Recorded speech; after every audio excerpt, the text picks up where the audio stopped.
నమస్కారం. పవన్ వేద్ర ఆస్ట్రాలజీ ఛానల్కి స్వాగతం. ఈరోజు మనం నవరత్నాల్లో అదృష్టరత్నమైనటువంటి నీలం ఎవరు ధరించాలి, నీలం ధరించడం వల్ల వచ్చేటువంటి ఫలితాలు ఏమిటి, జ్యోతిష్ శాస్త్ర రీత్యా నీలం మనం ధరించినట్టయితే ఏ అనుకూల పరిస్థితులు మనకి అనుగ్రహిస్తాయి, అదృష్టం లభిస్తుందని తెలుసుకుందాం. నీలం ఇది జ్యోతిష్ శాస్త్ర రీత్యా శని గ్రహానికి సంబంధించినటువంటి రత్నం. ఈ యొక్క శని మన జాతక చక్రంలో మనకి సంబంధించి ఆయుకారకుడు, ఆయుష్కి సంబంధించినటువంటి గ్రహం. అలాగే మన పూర్వజన్మలో చేసినటువంటి కర్మ ఫలితంగా ఇప్పుడు ఫలితాన్ని ఇచ్చేటువంటి గ్రహం కర్మకారకుడు శని. కాబట్టి ప్రమాదాల బారిన పడకుండా ఆయుష్ పెరగాలన్నా మన కర్మ ఏదైతే పూర్వజన్మలో చేసిన దాన్ని మనం అదృష్టంగా ఈ జన్మలో మార్చుకోవాలన్న శని అనుగ్రహం కావాలి. శని ఎక్కడైతే శుభంగా ఉంటాడో అక్కడ వాళ్ళకి చక్కటి ఆలోచన స్థితి, ప్లానింగ్, అలాగే బద్ధకం లేకుండా కష్టపడి శ్రమ పడటం, ప్రతి విషయంలో కూడా ఒక నిబద్ధత, ఇవన్నీ కూడా ఉంటాయి. శని నిత్య స్థితిలో ఉన్న, శని బావులేకపోయిన జాతక చక్రంలో వాళ్ళకి బద్ధకంగా ఉండడం, ఏ పని చేయకుండా సోమరిపోతులా తిరగడం, అలాగే ఏ పని పట్ల కూడా ఒక నిబద్ధత కానీ ఒక స్పష్టమైనటువంటి అవగాహన కానీ వాళ్ళ లేకపోవడం, ఇవన్నీ కూడా బాధ్యత రాహిత్యం కూడా ఉంటాయి. కాబట్టి శనికి సంబంధించినటువంటి నీలాన్ని మనం నక్షత్ర రీత్యా కానీ జాతక రీత్యా కానీ ధరించినట్టయితే చక్కటి ప్లానింగ్ తెలివితేటలతో వాళ్ళు ముందుకి దూసుకుపోగలుగుతారు. అలాగే శనికి సంబంధించినటువంటి వ్యాపారాలు మనం చూసినట్టయితే ఆయిల్, ఐరన్, సిమెంట్, ఇవన్నీ కూడా శనికి సంబంధించినటువంటి వ్యాపారాలు. అలాగే ఈ శనికి సంబంధించినటువంటి వ్యాపారాల్లో పైకి రావాలనుకునేటువంటి వాళ్ళు కూడా, అదృష్టాన్ని భరించాలనుకునే వాళ్ళు కూడా నీలం పెట్టుకున్నట్టయితే వాళ్ళకి శ్రమకి గుర్తింపు ఉంటుంది, వాళ్ళకి కష్టపడిన దానికి లాభాన్ని పొందగలుగుతారు.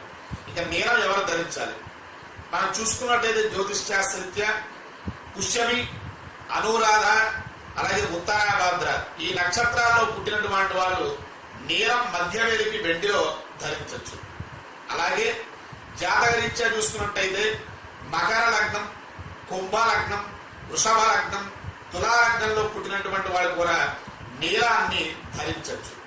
డేట్ ఆఫ్ బర్త్ ప్రకారం చూసుకున్నట్టయితే శని సంఖ్య 8, కాబట్టి 8వ తారీఖు, 17వ తారీఖు, 26వ తారీఖు, లేదా మీ డేట్ ఆఫ్ బర్త్ మొత్తం టోటల్ మనం చూసుకున్నట్టయితే 8 సంఖ్యగా వచ్చేటువంటి వాళ్ళు కూడా శని జాతకులు కాబట్టి ఈ నీలాన్ని నిస్సందేహంగా ధరించవచ్చు.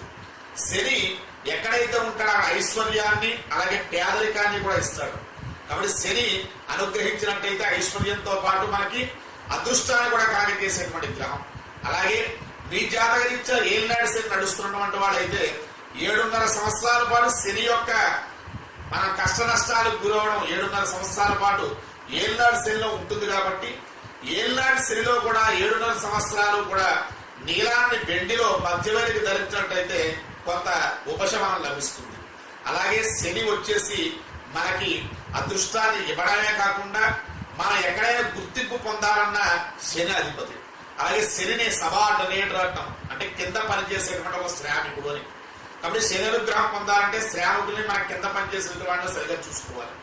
మన కింద పనిచేస్తున్నటువంటి వర్కర్స్ కానీ వాళ్ళకనే ఎక్కువగా తరచుగా మారుతూ ఉన్నా, లేకపోతే వాళ్ళ నుంచి మనకి ఇబ్బందులు ఉన్నా కూడా శనికి సంబంధించినటువంటి నీలాన్ని ధరించడం ద్వారా వాళ్ళ కూడా ఇబ్బందులు కొంచెం తొలుగుతాయి. అలాగే మీరు ఎవరి కిందైనా పనిచేస్తున్నట్టయితే పై అధికారం వల్ల ఇబ్బందులు ఉంటే మీరు కూడా నీలాన్ని ధరించినట్టయితే వాళ్ళ నుంచి చిన్న చిన్న ఇబ్బందుల నుంచి మీరు బయటపడవచ్చు. కాబట్టి నీలం అదృష్టరత్నం. నీలాన్ని జాతకం చెక్ చేసుకుని మాత్రం ధరించండి. జాతకం చెక్ చేసుకుని ధరించినట్టయితే చాలా విశేషమైనటువంటి అదృష్టాన్ని నవరత్నాల్లో నీలం కలగజేస్తుంది. మీకు నా వీడియో నచ్చినట్టయితే కింద సబ్స్క్రైబ్ బటన్ ఉంటుంది, సబ్స్క్రైబ్ చేసుకుని నా ఛానల్ ఉన్నతి మీరు పాల్పడండి. మీకు అందరికి కూడా ఇంకా చాలా విషయాలు నా వీడియో ద్వారా మీకు అందుతాయి. కాబట్టి సర్వేజన సుఖినో భవంతు. సర్వం శ్రీరామార్పణ.